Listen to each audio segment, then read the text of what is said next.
I just want to say to Pierre that obviously I hope you're at Aston Villa next year, Pierre, and we'll. Got to put that in there just in case. Mikel and I will have some words later.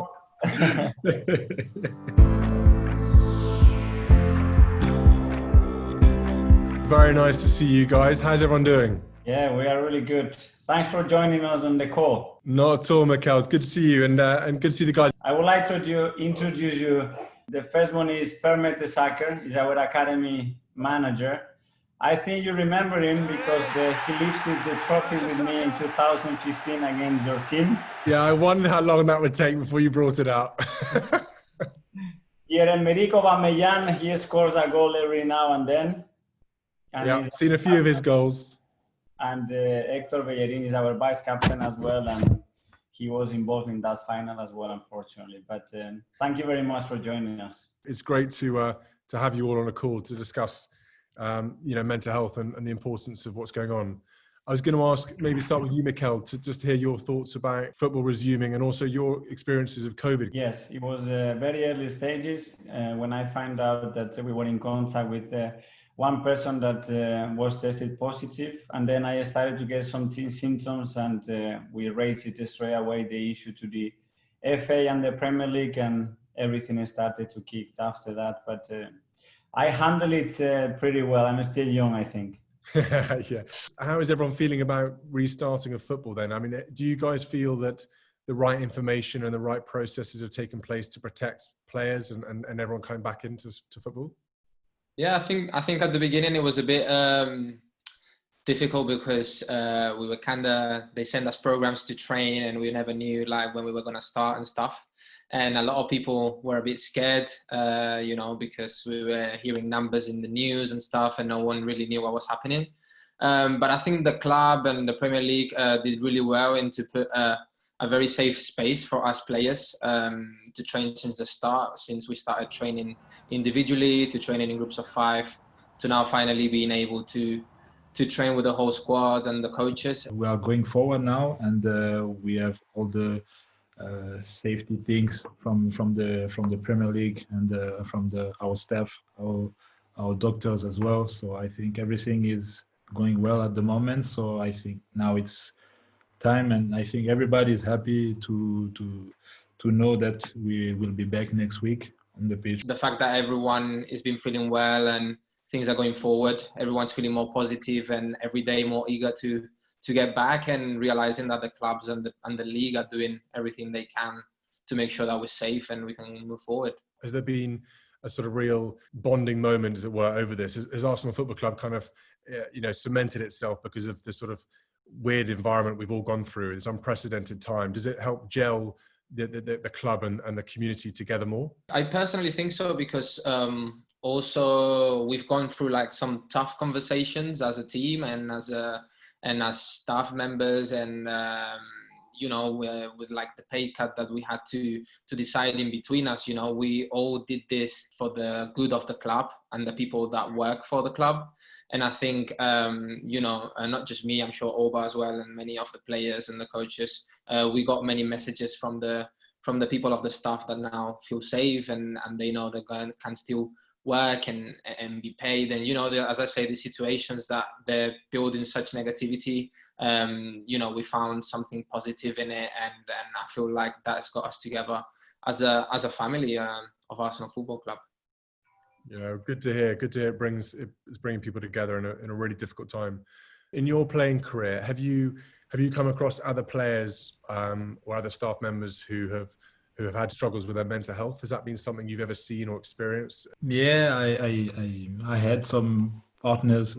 I was playing with some players that had some difficulties with the mental health, and I think the most important is to be next to them and try to speak a lot with them and try to give them all the space they need for talk, because I think the best thing for that is to talk to these guys who have problems. I think in the last decade there's been put a huge amount of work in those space, and I can only speak very, very highly about England, how you and other guys have handled it, and how the clubs have taken on their responsibility really to take a step forward, you know, and allowing players, staff, everyone involved into the football game to speak about their individual needs. I was not comfortable, you know, speaking with certain individuals, because I thought I need to be strong, you know, to be resistant and to be resilient and deal with any kind of circumstances. And nowadays,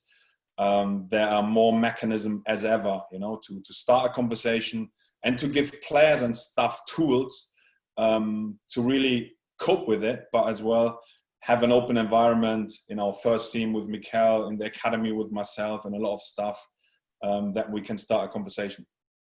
And Per, what do you think is the most important things for the young players, particularly? I mean, I think how young do you go in Arsenal? Is it 8 years joining? Yeah, under nine, first age group. What's the most important thing you think for those sort of early years when you're looking at to be that professional footballer? What is it that needs to be in place in clubs to sort of protect and look after mental health from that age? Yeah, I think there will be a lot of challenge for these kids, you know, for sure. And with the social media and the attention that has been put on these youngsters, there will be a lot of stuff going on. And the dream of being a professional footballer, but there's always the case only 1-2% ever make it in professional football and can earn their money. So there needs to be always something in place that's around the caring. So we as an academy, we want to be most challenging because we want to create best versus best. But on the other hand, we want to create high support. So very, very much care about them. Our focus is from the early stage that there's an open environment that everyone can speak up. Absolutely, and it's about that. It's okay to not be okay. I think that's something quite crucial, and trying to crack the stigma that that guys have, which is that we've got to suck it all up and man up, and that everything's, you know, got to just be hidden and we've got to deal with it ourselves. When actually the strength is being able to be open and talk about these things and come to a successful and positive conclusion just by talking with friends or family or anyone to help you through that moment. And Mikel, what are your experiences of seeing mental health in and around football, and what will you do now as coach, kind of, you know, making sure that culture is there to allow players to come forward if they need to? Well, the first thing that I have to understand is that I have over 12 different nationalities in the team, and that's different backgrounds, different cultures. They've been raised very differently. Then I have to start to open a communication because I want to get to know them. You know, I want to know about their lives, their families, what their aims are, what are the stage of their careers are, what they're looking for right now in their lives. And then you have to create a safe environment for them to be able to talk to you directly without feeling judged, you know, or that's going to have a consequence of them, whether they're going to play or not, or my feelings towards them.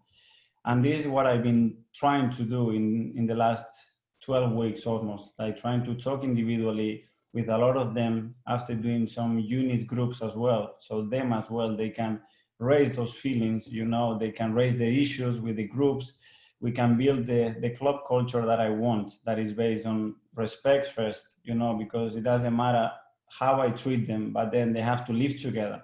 And if they don't respect each other, they don't care about each other, there are going to be moments, in difficult moments, where they're going to have issues and they're not going to have the right environment to, as you said, be open and be able to express that because they're going to feel judged.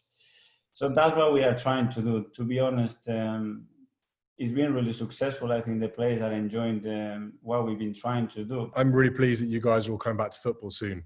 I think you're probably desperate to get back on the pitch and everyone's desperate to see some football again. So you'll provide the nation with a much needed relief and boost for their mental health, seeing some football back again. So it's really good news. And as you can see behind me, I've got the FA Cup, which, how many times has Arsenal won it now? 13, is it? Yes. 13 times. Yeah, there you go. So I promise you I won't do anything to the cup just in case you win it again this year. But as you can see, I don't know if you guys can see the camera, we've got the ribbons on the side, and it's going to be named the Heads Up FA Cup, which is great news. So great news. We're going to really use the final as a moment to promote good, positive mental health for everyone. I think it's quite timely, bearing in mind what we've all been through with this pandemic. I think there's going to be, sadly, a lot of repercussions from this in society, not just in football, in terms of people's mental health. But hopefully the the FA Cup can be a bit of a pivot that people can rally around and say, yeah, we support what that's going on and that's doing.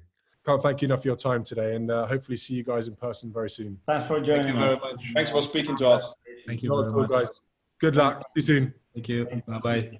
Bye-bye.